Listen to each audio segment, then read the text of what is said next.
أعوذ بالله من الشيطان الرجيم بسم الله الرحمن الرحيم الحمد لله والصلاة والسلام على رسول الله Assalomu alaykum va rahmatullohi va barakatuh. Hurmatli birodarlar, bugun 7-darsimiz. Inshaalloh birinchi bobga yakun yasaymiz. Bugun ba'zi bir o'xshash harflar xususiyatlari haqida o'rganamiz. Demak, mana arab alifbosini ko'rib turibsiz. Biz shu paytgacha demak 28 ta harflarning mahrajini o'rgandik. Bugungi darsimizda inshaalloh ba'zi bir o'xshash harflarni ko'rib chiqamiz. Bulardan birinchisi mana 3 ta harf bir-biriga o'xshash. Bular zal, za hamda vo harflari. Bu harflar mahrajiga alohida e'tibor bering. Talaffuz qilganingizda ham, Qur'oni Karimni o'qishda ham bu harflarni yaxshilab chiqarishga harakat qiling. Sababi yodlaganingizda keyin shubhalanib yurmaysiz. Masalan uchun oyatda kelib qolganda bu joyda zal harfimidi yoki za harfimidi deb ikkilanib yurmaysiz. Ya'ni Qur'oni Karimni o'qishdayoq bu harflarni talaffuziga yaxshilab e'tibor qarating. Va o'ngdan chapga o'qiymiz. Za, za, zo. Za, za, zo harflari. Demak, mahrajiga qarang. Zal harfida tilimizni uchi biroz oldinroqqa chiqib turadi hamda tepa tishlarimizga tegadi. Za harfining talaffuzida aksincha tilimizni uchi pastki tishlarimizga tegib turadi. Hamda zo harfi esa bu og'irroq talaffuz qilinadi. Tilimizning orqa tarafi tanglayimizga qarab ko'tariladi. Tilimizning uchi esa tepa tishimizning uchiga tegadi. Ya'ni zo deb talaffuz qilinadi. Keyingi 3 ta harf bular sa, sin hamda sod harflari. Demak, bu harflarni ham agar mahrajiga qarasak, ya'ni o'ng tarafdan birinchi turgan sa harfi mahraji avvalgi za harfi mahrajiga o'xshash, sin harfi mahraji esa z harfiga o'xshash.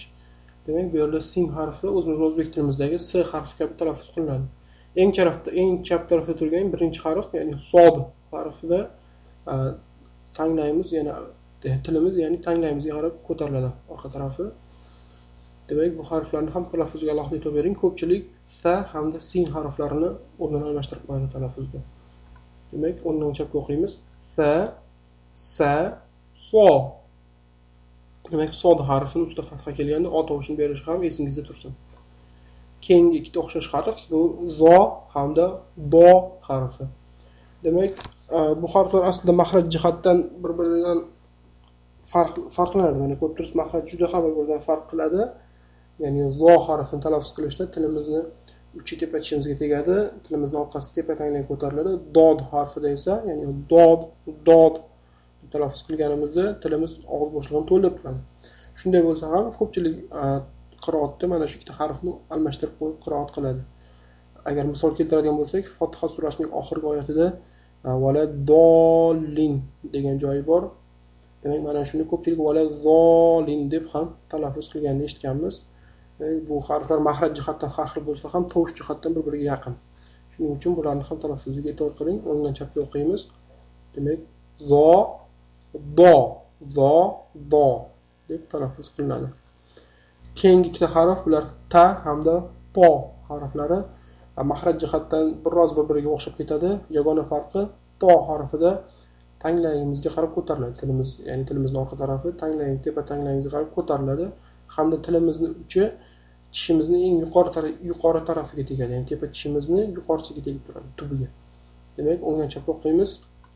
Ta, po.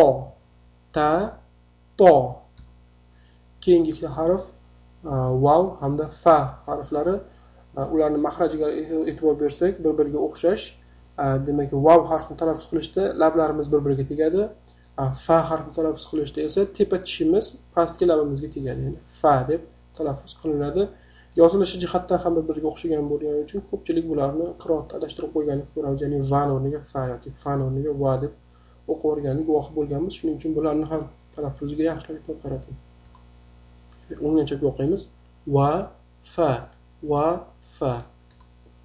Keyingi ikkita o'xshash harf, ya'ni bular dal hamda dod harflarining tovushlari. Bular ham mahraj jihatdan bir-biriga o'xshamaydi, lekin tovush jihatdan o'xshab ketadi. Shuning uchun bu harflarni ham mahrajiga alohida e'tibor qarating. Ya'ni dal harfini talaffuz qilishda tilimizni uchi tepa tishimizning tubiga tegadi. Ya'ni dal deb talaffuz qilinadi. Hamda o'ng tarafda ya'ni bod harfi. Ustida fatha bilan o'qiymiz. Do. Demak, oxirgi o'xshash harflar, bular biroz ko'pchilikka qiyin beriladigan harflar. Demak, xo, ha hamda ha harflari. Aslida bu harflarning mahrajiga e'tibor bersak, bir-biridan katta farq qiladi. Ya'ni xo harfi xo deb talaffuz qilganimizda bo'g'zimizning eng yuqori qismida hosil bo'ladi bu tovush hamda tomog'imizni biroz qirib o'tadi. Ha harfida tovush bo'g'zimizning o'rtasida hosil bo'ladi hamda biz tomog'imizdan og'zimizdan chiqqan havo bo'g'zimizdan yurganini sezishimiz kerak. Ha deb. Ha harfi esa juda yumshoq talaffuz qilinadi va bo'g'zimizning eng tubi qismidan, ya'ni o'pkamizga yaqin joyda hosil bo'ladi. Ha deb talaffuz qilinadi. Demak, xo, ha, ha. Yana o'qiymiz. Xo, ha, ha. Ko'pchilik albatta ha harfi bilan ha harfini adashtirib qo'yadi talaffuzda. Demak, bularning talaffuziga alohida e'tibor qarating. Demak, bugungi o'xshash harflar mana shular edi. Bugungi darsimiz mana shulardan iborat edi. Yana bitta narsaga e'tibor qarating. Bugungi vazifamizda mana eng yuqori qismida ko'rsatilgan a tovushini 3 xil ko'rinishda yozilishi mumkin. Ya'ni birinchisi alif harfining ustida fatha turganda ham a tovushini beradi. Hamda eng chap tarafdan eng birinchisiga e'tibor qarating. Bu belgi hamza deb ataladi. Hamzaning ustida fatha turganda ham a tovushini beradi.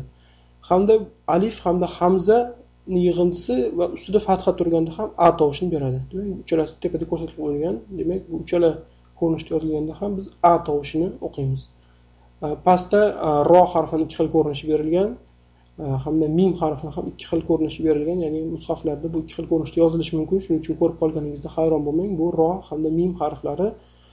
Shuningdek, za harfi ham ro harfiga o'xshagan bo'lgani uchun tepasida nuqtasi bo'ladi. Demak, ko'rganingizda, demak, uni za deb o'qiysiz. Demak, mana bugungi vazifasi. Keyingi sahifamiz mana bu yerda e'tibor qarating, 2 ta harflar berilgan. Bu harflarni talaffuz qilganimizda, ya'ni mana shu sahifani o'qiganimizda bu 2 ta harf o'rtasidagi farqni sezishga harakat qilishimiz kerak. Ya'ni misol uchun birinchi tepadan o'qigan bo'lsak a sa deb o'qishimiz kerak. Ya'ni buni qaytaramiz. A sa shu ko'rinishda talaffuz qilamiz oxirigacha, ya'ni bu harflarning orasidagi farqni sezish uchun imtihon bu. Hamda keyingi sahifamiz, bu oxirgi sahifamiz, birinchi bobni imtihon sahifasi hisoblanadi. Bu yerda mana arab alifbosining barcha harflari berilgan. Avval alifdan yagacha, keyin esa yadan alifga qarab teskarisiga berilgan. Demak, bu ikkisini ham bir nafasda uzilishsiz, orada hech qanday to'xtashsiz o'qishimiz kerak. Ya'ni tajvid qoidalariga amal qilgan holda.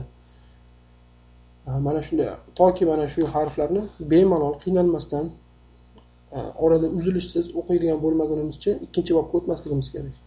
Demak, bu odatda mana shu kitobdan tahsil olayotgan talabalarga mana shunday talab qo'yiladi. Demak, toki mana shu sahifani bemalol qiynalmasdan o'qiydigan bo'lmagunga qadar keyingi bobga o'tish ruxsat berilmaydi. Biz avvalroq aytgan edik, agar istasangiz, imkoniyatingiz bo'lsa, mana shu 2 sahifani, ya'ni avvalgi harflarning farqi, talaffuzdagi farqi hamda mana shu imtihon sahifasini agar audio fayl ko'rinishda bizga yuborsangiz, biz tekshirib berishimiz mumkin. Fayllarni Islom olami live.com, ya'ni Islom olami kuchukcha live.com manziliga jo'natishingiz mumkin. Iltimos, xat sahifasiga, ya'ni xatni mavzusiga birinchi bob imtihoni deb yozishni unutmang. Biz shunda olib tekshirib sizga qaytarib jo'natib berishimiz mumkin, inshaalloh. Demak, bugungi darsimizga yakun yasaymiz. Subhanakallohumma va bihamdika ashhadu an la ilaha illa anta astaghfiruka va atubu ilayk. Assalomu alaykum va rahmatullohi va barakatuh.